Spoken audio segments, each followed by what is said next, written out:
আসসালামু আলাইকুম। দুনিয়া ডিজিটালে আপনাদের প্রত্যেককে স্বাগত জানাচ্ছি। খবরটি আগেই বেরিয়েছে যে প্রধান উপদেষ্টার বিশেষ সহকারী ডাক ও টেলিযোগাযোগ বিভাগ এবং তথ্য প্রযুক্তি বিভাগের প্রধান উপদেষ্টার বিশেষ সহকারী ফয়েজ আহমদ তৈয়ব নির্বাচিত সরকার দায়িত্ব নেওয়ার কয়েকদিন আগেই দেশ ছেড়ে পালিয়েছেন।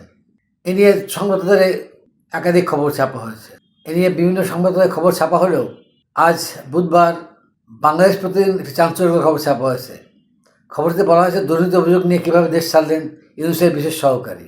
বাংলাদেশ প্রতিদিনের খবরে বলা হয়েছে দুর্নীতি দমন কমিশনে সদ্য বিদায়ী প্রধান উপদেষ্টা বিশেষ সহকারী ফয়েজ আহমদ তৈয়বের বিরুদ্ধে দুর্নীতি তদন্ত চলছে। এ তদন্ত এড়াইতে তিনি 9 ফেব্রুয়ারি অন্তর্বর্তী সরকারের মেয়াদ শেষ হওয়ার আগেই দেশ ত্যাগ করেছেন। বিদেশ যাওয়ার সময় তার সরকারি জিও বা অনুমতিপত্র আর ছাড়পত্র ছিল বলে নিশ্চিত হওয়া গেছে। একাধিক সূত্র জানিয়েছে সদ্যবিদায়ী প্রধান উপদেষ্টা তাকে বিদেশে চলে যেতে সহায়তা করেছেন। এজন্য বিমানবন্দরে তাকে প্রথমে আটকানো হলেও পরে ছেড়ে দেওয়া হয়। অনুসন্ধানে দেখা গেছে তৈয়বের বিরুদ্ধে অভিযোগ আছে তার প্রায় সবই ডক্টর ইউনূস ইচ্ছাই করেছেন। তৈয়ব তার মেয়াদে গ্রামীণ ফোনকে নিয়ম নীতির বাইরে সুযোগ দিয়েছেন। উল্লেখ্য, গ্রামীণ ফোনে 39% শেয়ারের মালিকানা ইউনূস নিয়ন্ত্রিত গ্রামীণ টেলিকমের। অর্থাৎ এসব সুবিধায় ডক্টর ইউনূস সরাসরি লাভবান হয়েছেন। নানান বিষয়ে যখন তিনি দুদকের নজরে তখনই তার গোপনে চলে যাওয়ার বিষয়টি এই দুর্নীতি দমন কমিশন বিস্মিত হয়েছে বলে জানা গেছে। একাধিক সূত্র জানিয়েছে ডক্টর ইউনূস জানতেন যে তৈয়ব দুদকের নজরদারিতে আছেন। এ কারণে তাকে পরে যেন জিজ্ঞাসাবাদের মুখোমুখি হতে না হয় সেজন্য বিদায়ী প্রধান উপদেষ্টা বিদেশে পাঠানোর ব্যবস্থা করেছেন। কারণ তৈয়বকে জিজ্ঞাসাবাদ করে ডক্টর ইউনূসের নাম আসতে পারে বলে অনেকে মনে করেন। ডক্টর ইউনূস তার শাসনামলে বিদেশি কয়েকজন নাগরিকের হাতে তুলে দিয়েছিলেন গুরুত্বপূর্ণ দায়িত্ব, যাদের বিরুদ্ধে বিস্তর দুর্নীতির অভিযোগ। বিশিষ্ট অর্থনীতিবিদ ডক্টর আনু মোহাম্মদ তাদের বিদেশি এজেন্ট বলে অভিযোগ করেছেন। আনু মোহাম্মদ দাবি করেন 12 ফেব্রুয়ারি নির্বাচনে ত্রয়োদশ জাতীয় সংসদ নির্বাচনের মাধ্যমে যারা ক্ষমতা আসবে তাদের দায়িত্ব হচ্ছে অন্তর্বর্তী সরকার কেন কিসের বিনিময়ে জাতীয় স্বার্থবিধি চুক্তিগুলো করেছে তার একটা শ্বেতপত্র প্রকাশ করা।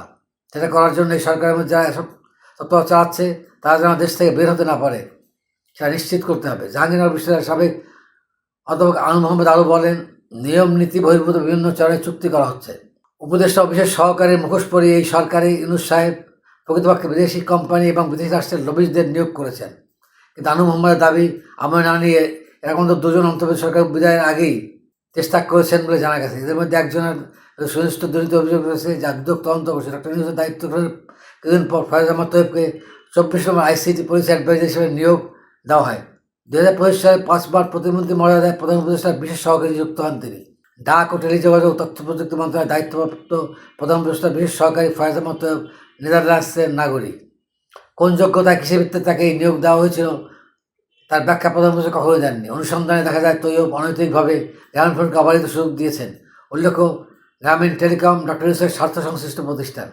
দায়িত্ব নেওয়ার পর থেকে টেলিকম আইসিটি খাতে ফয়েজ আহমদ তৈয়বের বিরুদ্ধে একচ্ছত্র আধিপত্য বিস্তারের অভিযোগ ওঠে। বিভিন্ন গোয়েন্দা তথ্য সংশ্লিষ্ট সূত্রে বলাতে জানা যায় তার বিরুদ্ধে মোট দুর্নীতির পরিমাণ 550 কোটি টাকা। এর 3টি বড় খাত থেকে অর্থ সরানোর অভিযোগ ছিল গুরুতর। তৈয়বের বিরুদ্ধে সব অভিযোগ আছে, তার মধ্যে উল্লেখযোগ্য হল মোবাইল ফিনান্সিয়াল সার্ভিস নগদের পরিচালনা পর্ষদ ভেঙে দিয়ে সেখানে নিজস্ব লোক বসানোর অভিযোগ রয়েছে তার বিরুদ্ধে। ব্যক্তিগত সরকারি আর্থিক মোর্শেদকে ব্যবহার করে এ খাত থেকে প্রায় 150 কোটি সরানোর অভিযোগ রয়েছে তার বিরুদ্ধে। তৈয়ব সূত্রে জানা গেছে এই অভিযোগের বিষয়ে তদন্ত চলছে। বিটিসির অপটিক্যাল ফাইবার নেটওয়ার্ক প্রকল্পের প্রখ্যাত ব্যয় ছিল 165 কোটি টাকা। অভিযোগ রয়েছে ফয়েজ আহমদ তৈয়ব হস্তক্ষেপের কোনো যৌক্তিক কারণ ছাড়াই এ ব্যয় বাড়িয়ে 326 কোটি টাকা করা হয়। বাড়তি 100 টাকা আলো পরিকল্পনা ছিল বলে অভিযোগ উঠেছে।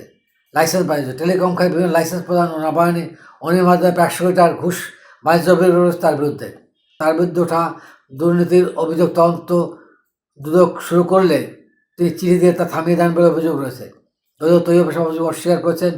অভিযোগে বলা হয় চাহিদা মাত্র 26 টেরাবাইট ব্যান্ডউইথ, অথচ কেনা হচ্ছে 126 টেরাবাইট সক্ষমতা যন্ত্রপাতি, তাও 326 কোটি টাকায়। সেখানে প্রকৃত প্রয়োজন মেটাতে 135 টাকার প্রকল্পই যথেষ্ট ছিল। বাংলাদেশ প্রকৌশল বিশ্ববিদ্যালয়ের সুপারিশ, এমনকি দুদকের স্পষ্ট আপত্তি সত্ত্বেও অপ্রয়োজনীয় যন্ত্রপাতি কেনার উদ্যোগ নেন ডাক ও টেলিযোগাযোগ মন্ত্রণালয়ের একটি প্রভাবশালী সিন্ডিকেট। এই প্রক্রিয়া সচল রাখতে দুদকের কার্যক্রমে সরাসরি হস্তক্ষেপ করেছেন তৈয়ব, যিনি নিজে প্যাডে চিঠি দিয়ে প্রকল্পটি এগিয়ে নেওয়ার জন্য দুদকবার চাপ সৃষ্টি করেছেন। এ বিষয়ে কথা বলতে সংবাদ সম্মেলনে আসেন তৈয়ব। লিখিত বক্তব্যে তিনি টেলিযোগাযোগ লাইসেন্স কেন্দ্র করে স্বার্থান্বেষী মহলের মাফিয়াদের প্রশাসনে পড়েছেন বলে অভিযোগ করেন।